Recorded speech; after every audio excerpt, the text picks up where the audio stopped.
This is the Turf Zone Podcast, your central information and news hub, bringing together professionals from turf associations across multiple states to share things to help you in your business. Brought to you in partnership with our friends at the Pennsylvania Turfgrass Council. Now, let's get in the zone. Welcome to the Turf Zone. In this episode, we feature an article titled Better Planning and Execution Through Weather App Adoption by Brad Jakubowski, Instructor in Agronomy, Center for Turfgrass Science. Keeping an eye on the weather is something professional turfgrass managers have ingrained into our systems. Can I mow today? We check our phones for the most recent forecast. Should I spray today?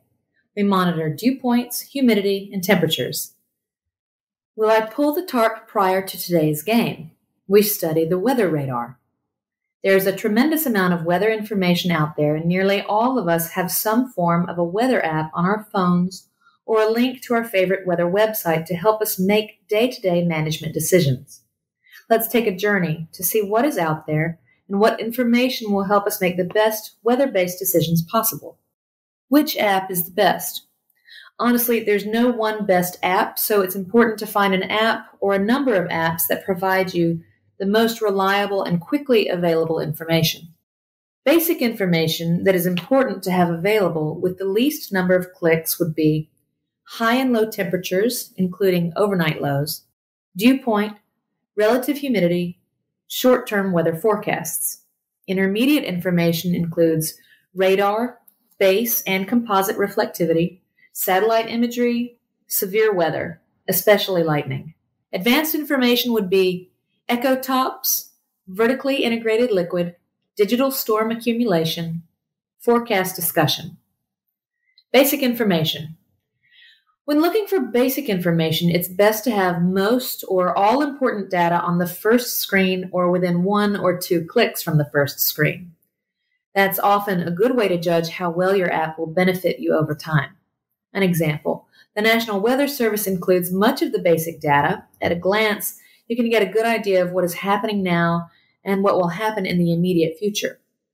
High and low temperatures provide a quick mental image of how the day and night might influence your maintenance plans, while winds, dew point, and relative humidity provide a quick insight on irrigation requirements, disease potential, and in-field skin management requirements. It's beneficial to see both relative humidity and dew point together.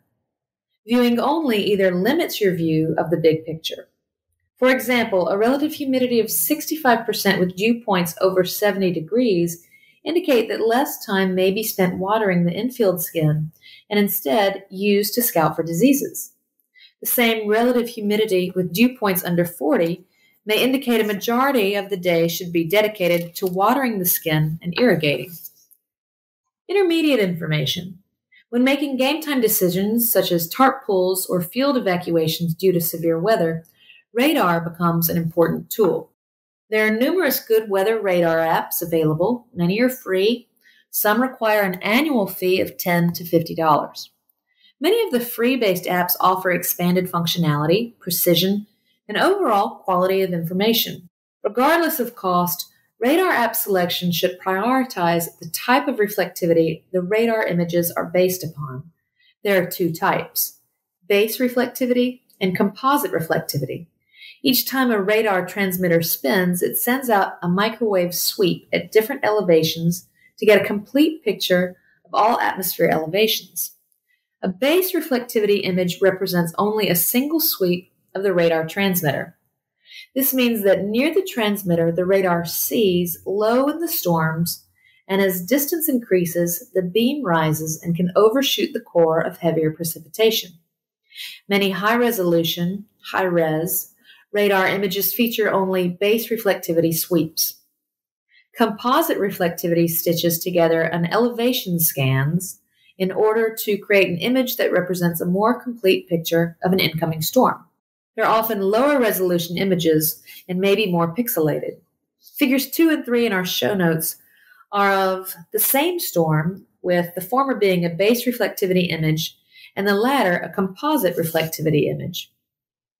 Figure 4 shows the different reflectivity options that you may have within a radar app and again illustrates not all radar imagery is the same.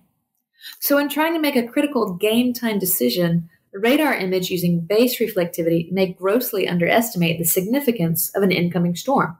When selecting a radar app, be sure to investigate the types of radar images it provides and be prepared to spend a few dollars for radar that will prove worthwhile in the future.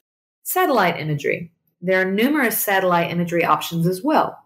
They provide visible cloud cover, infrared, the most common that we see, moisture content, and all-in-one maps that include a combination of radar, infrared, and weather station models to tell a complete weather story. Satellite images can give you a broader perspective of how the weather is behaving on a wider, more continental scale.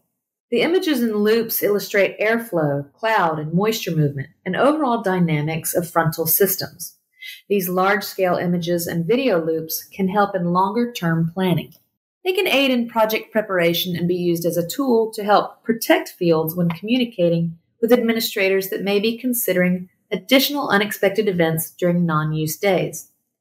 It's useful to compare these images with regular weather maps to get a good working knowledge of fronts and changing weather systems. Severe weather.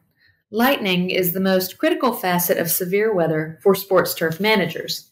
In 2019, 1 in 5 people struck by lightning were engaged in an outdoor sporting activity.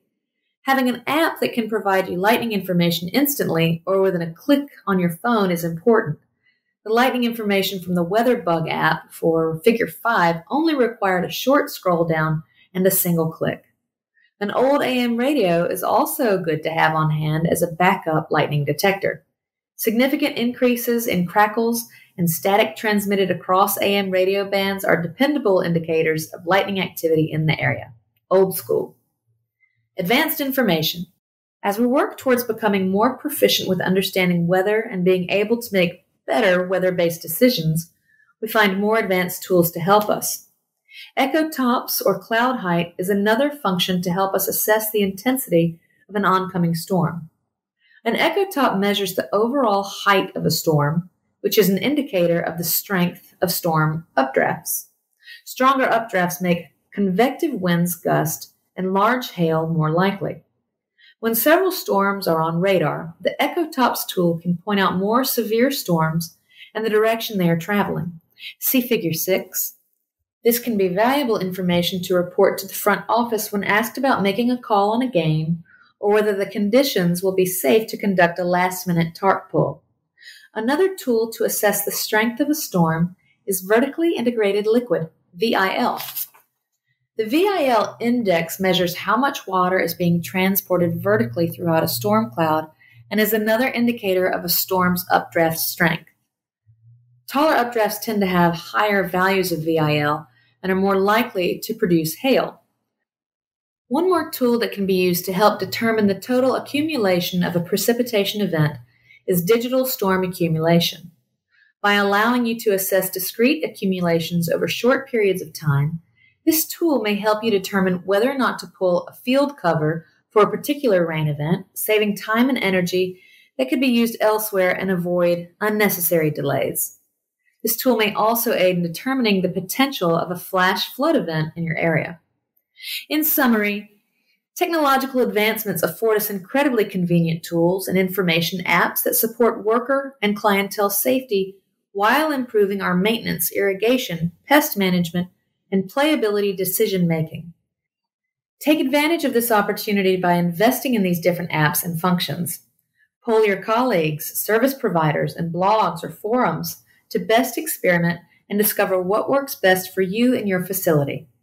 For all figures, photos, and resources associated with this article, please check out our show notes.